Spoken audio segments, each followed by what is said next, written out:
اگر آپ کا بچہ کھانا نہیں کھا رہا تو اس میں کیا کرنا چاہیے؟ اس میں میں آپ کو سب سے مؤثر طریقہ آپ کو بتا رہا ہوں. 2 کام کیجیے. آپ کی زبان سے آپ کا بچہ یہ نہ سنے کہ تم تو کھاتے ہی. میں آپ کو بتاؤں آپ کے کلام میں جادوئی اثر.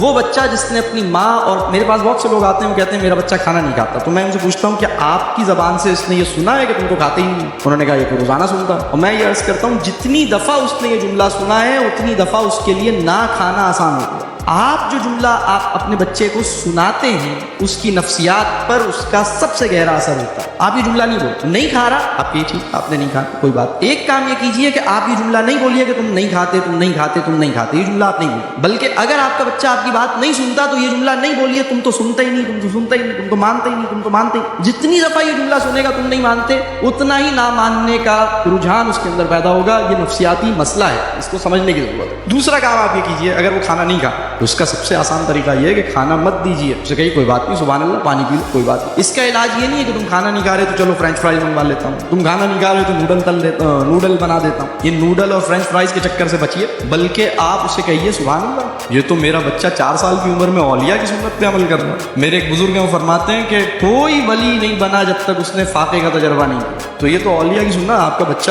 مطلب بہت بڑا کام کرنے کی اس کو تیاری ہو رہی. ٹالرنس فار ہنگر بڑے آدمی کی نشانی ہے. کسی بھی معاشرے کا، چاہے مسلم معاشرہ ہو چاہے کافروں کا معاشرہ ہو، بڑا آدمی کسی بھی معاشرے کا وہ ہوتا ہے جس کے اندر ٹالرنس فار ہنگر اور ٹالرنس فار پین موجود ہوتا ہے. ہمارا پرابلم یہ ہے کہ ابھی درد، سر میں درد کا خطرہ دیکھتے ہوئے پیناڈول پھانک لیں، اور بھوک لگنے کا امکان دیکھتے ہوئے ہلکی پھلکی بھوک میں ہلکا پھلکا ٹک پھانکنا شروع کر دیں. یہ ہمارے پرابلمز ہیں، ہماری عقل کا مسئلہ ہے. جناب ہلکی پھلکی بھوک میں تو آپ کو رہنے کا ہوتا ہے، اگر وہ نہیں کھا رہا ہے اس سے کوئی فرق نہیں پڑتا. میں آپ کو بتاؤں نہ کھانے سے اس کی صحت خراب نہیں ہوئی، بلکہ جب آپ کے گھر میں جو بنا تھا اس نے نہیں کھایا، آپ نے کہا ٹھیک ہے سبحان اللہ، پانی پیو، کوئی بات نہیں، کوئی بات. رات میں دوبارہ وہی کھانا پیش کیجیے، وہ کہہ رہا نہیں دوبارہ یہ تو بھنڈی بنی ہے، بھنڈی تو نہیں کھاؤں گا. آپ نے کہا سبحان اللہ، کوئی بات نہیں، پانی پلائیں، صبح اٹھ کے پھر دوبارہ بھنڈی دیجیے. اور بھنڈی ماسی کو مت دیجیے، اب یہ بیٹے کو ہی دیں. سچی بات یہ ہے وہ بچہ جو کھانے کو ریفیوز کر رہا ہے، یہ بات ہمارے وطن کے ایک بہت بڑے پیٹس کے ڈاکٹر ہیں، انہوں نے یہ بات بیان کی. انہوں نے کہا کہ وہ بچہ جو کھانے کو ریجیکٹ کرتا ہے یہ اس بات کا انڈیکیٹر ہے کہ اسے سچی بھوک ابھی نہیں لگی ہے. وہ یہ کہتے ہیں کہ